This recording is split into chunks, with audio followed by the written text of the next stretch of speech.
Même si j'ai été gilet jaune, ce que leur ont fait subir les gilets jaunes pendant 1 an, c'est juste pas acceptable. Et on ne peut pas comme ça avoir des dégâts collatéraux aussi importants. D'un côté, donner 10 milliards aux gilets jaunes et de l'autre côté, que ça en coûte 4 fois plus avec les dégâts qu'ils ont commis.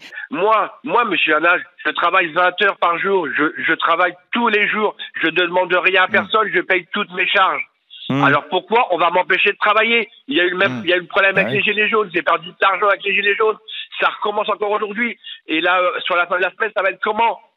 Vous avez voté pour qui, David, en 2017? C'est toujours pour vos acquis. Mais vous pensez quand, petit patron? Mais fermez votre poissonnerie et puis allez sur SNCF.com et vous posez votre CV si la SNCF c'est si bien. Faut arrêter 5 secondes. Mais c'est n'importe quoi. La différence, c'est que lui, il n'est pas protégé comme toi, Anas. Qu'il aille se protéger alors à SNCF.com. Mettez votre CV, allez vous protéger. Venez profiter des villas et des paradis fiscaux des cheminots. Venez vivre dans le train gratuit. Arrêtons 5 secondes. Maxime Yedo et son magnifique pull de Noël. Je dis ça pour tous ceux qui sont sur RMC Story, voilà, que nous faisons clignoter en direct. Vous pourrez retrouver la vidéo sur les réseaux sociaux. Merci. D'abord, c'est un trucage. Je peux vous dire que même Marvel, il nous l'envie, ce genre de trucage. Hein, tu vois, on peut remercier Alex pour cette performance. Je trouve d'ailleurs qu'il est mieux dans une autre couleur, son pull. Oui, mais après, tu vois rarement des sapins bleus, donc bon. C'est un smalto, Maxime. Comme Philippe Martinez, pour moi, c'est un acteur. Oui, c'est un acteur, c'est pas un acteur de la vie, c'est pas un acteur de l'économie, c'est juste un acteur de ses intérêts personnels. Il a un fonds de commerce qui s'appelle la contestation, c'est Philippe Martinez, SARL. Voilà. Il a un fonds de commerce qui est la contestation, il en use, il en abuse, et point barre. Mais pour moi, il n'y a absolument aucune croyance derrière. Attends, elle est évidente cette grève, dans la mesure où on a un gouvernement de stagiaires qui est incapable d'expliquer sa propre réforme. Mais enfin, bon, donc toi, t'es pour le statu quo, toi, on change rien. Non, je suis pas. Système qui est inégal, qui perd de l'argent, mais il ne faut pas changer, M. Marty. Moi, je suis pour et les gens effectivement vivent plus longtemps, mais il ne faut surtout pas changer. Moi, je suis pour un système. On est le seul pays à dire ça. Olivier, si je peux te répondre. Il n'y a qu'en France où on dit ça. Moi, je suis pour un système avec une universalité, mais à hauteur d'un plafond annuel sécurité sociale, c'est-à-dire jusqu'à 40 000 €, et au-dessus, on garde notre liberté. C'est dommage parce que le funk, pour moi, le funk, c'est vraiment à la base de tout le mouvement du hip-hop. Il y a un membre du groupe IAM qui va être content. Sur Cool and the Gang. Mais non, mais parce que moi, l'alpha et l'oméga, pour moi, c'est Prince, excusez-moi, mais c'est hyper là, il n'y aura pas de débat. Je pense qu'on accepterait tous, et on est tous prêts à accepter, une refonte de tout. Mais il faut aussi que l'État... Non, mais je m'explique. Il faut aussi que l'État employeur soit un bon employeur.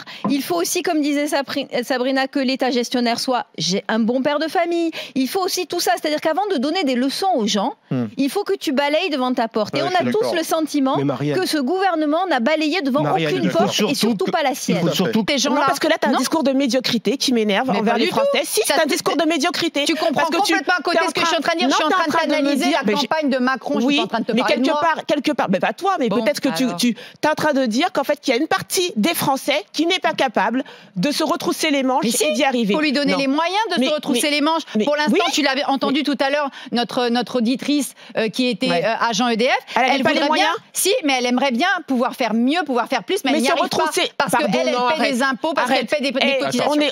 C'est une auditrice qui travaille chez EDF, d'accord? C'est une salariée d'EDF dans une entreprise. Non, elle n'est peut-être pas privilégiée en termes de salaire, mais dans une entreprise, en tout cas, quand même, où on est high security. Oui, mais notre ami Anas Kazib a le rapport de Levoix comme livre de chevet, donc il nous l'a décortiqué la semaine dernière, et il nous a dit tout ce qu'on allait perdre. Enfin, ce qu'il allait perdre. Parce que concrètement, là, autour de la table, on est combien qui vont perdre des trucs? Moi, tu vois, j'ai 45 ans, j'ai mal partout. Je suis dans un métier où si j'arrive vivant à 62 ans, peut-être on va me donner 750 ou 800 € de retraite. Mais là, j'ai quoi à perdre sur cette réforme? Moi, je connaissais des gens qui venaient d'arriver d'Algérie parce qu'ils avaient été virés par les islamistes. Ils arrivaient dans une situation, ils vivaient vraiment hyper mal par rapport à leur statut en Algérie. Leurs enfants se comportaient super bien. Les mêmes, dans la cité d'à côté, ils nous fichaient la pagaille. Et eux, par contre, ils vivaient très bien. Le père et la mère avaient des salaires. Donc, je suis désolée, c'est pas une question sociale. Ça, c'est le truc de la réussite. Oui, il y aura toujours des Mbappé, il y aura toujours un échantillon. T'as rien compris, c'est l'éducation. Justement, Mbappé, son père, il le surveille. surveillait. Oui, mais un enfant qui a un enfant qui a un père qui est neurochirurgien et la mère qui est avocate, il n'a pas la même éducation que celui qui vit avec ses frères et sœurs, que sa mère est femme de ménage et que son père, il a divorcé ou il s'est barré. Moi, je connais des gens, leurs parents, ils se sont barrés du jour au lendemain, ils avaient 10 ans, 12 ans, leurs parents, ils ont fui ni divorce ni rien du tout, ils sont partis, soit se remarier, soit faire leur vie ailleurs. Je connais des amis, leurs parents, ils gagnent 3 francs 6 sous, ils vont les liquider au rapido, au tiercé, tous les jours devant le bistrot. D'accord, ils sont blindés d'ouvriers et tu peux pas dire que ces gens-là, ils vivent de la même manière que le gars qui a Neuilly. C'est pas ça, je suis en train de... T'as rien entendu? Non, c'est pas ça, c'est pas ce qu'elle a dit. Excuse-moi, qu'est-ce que j'ai vu hier? Un gouvernement en basket, j'ai vu Édouard Philippe complètement ébouriffé, qui n'avait pas de cravate, etc. Au séminaire hier dimanche. Affichant la sérénité, un coup de flûte complètement nul. C'est vrai que c'était un peu ridicule. Ébouriffé, ça veut pas dire inefficace. C'était en tenue le week-end, mais c'était tellement forcé. Avec les cow-boys comme Attal et compagnie qui disent vous allez voir, etc. Franchement, c'était hier. Cette scène était grotesque. Et Delevoye, comme d'habitude, alors c'est un orchestre à lui tout seul, Delevoye. Mais qu'est-ce que Delevoye propose? Quel est le texte? Rien. Ils sont encore. Parce que c'est aussi tant pis pour vous. Non, c'est pas ça.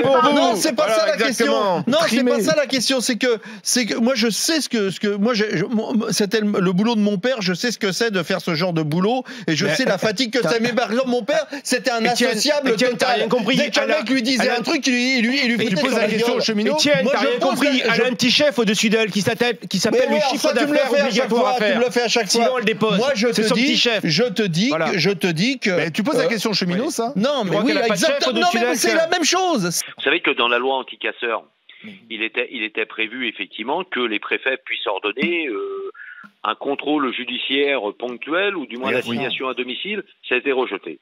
Aujourd'hui, quelles sont les possibilités que nous puissions avoir par rapport à ça? Serait d'étendre. Vous les arrêtez quand ils sont en train de casser, surtout. Parce que c'est normal d'arrêter quelqu'un quand il commet un délit. Avant, c'est plus compliqué. Moi, je veux bien. On a la possibilité. Mais à ce moment-là, la possibilité passe par le renfort d'effectifs. Aujourd'hui, on manque de 1000 CRS. Vous me l'avez entendu dire à plusieurs reprises, à maintes et maintes reprises, notamment sur votre antenne. On manque de 1000 CRS. On en manquait. Mais pour mater 1000 casseurs, pardon Yves, mais pour mater 1000 casseurs, il faut combien de CRS? Il nous en faut déjà avoir des compagnies républicaines de sécurité qui puissent fonctionner à 4 sections. Aujourd'hui, certaines d'entre elles ne fonctionnent plus qu'à 3 sections, la plupart, quasiment toutes, voire même certaines, parfois, à 2 sections. Quand on devrait pouvoir déployer sur le terrain entre 90 et 100 CRS, on n'en déploie que 60 à 70 aujourd'hui. Nous aussi, on reçoit des sollicitations de la part de marques. Ah bon? Parce qu'on passe à la télé, ils nous proposent de nous habiller et de comporter la... Par exemple, ton pull, on te l'a proposé, Maxime? Je peux pas vous dire combien je touche pour le mettre à l'antenne. Mais... David à côté, je suis pas pauvre, crois-moi. Je pense que Maxime vient de se griller. Je peux pas être prof si j'avais... Enfin, pour le casier, on demande un casier judiciaire, vierge, pour énormément de métiers, journaliste aussi. Carte de presse, bon, et pour politique, pour être maire, bon non seulement t'as pas besoin d'un casier vierge, mais tu peux même appeler de la prison. Vous pensez vraiment qu'il faut avoir du poil sous les bras pour être féministe et parler du féminisme?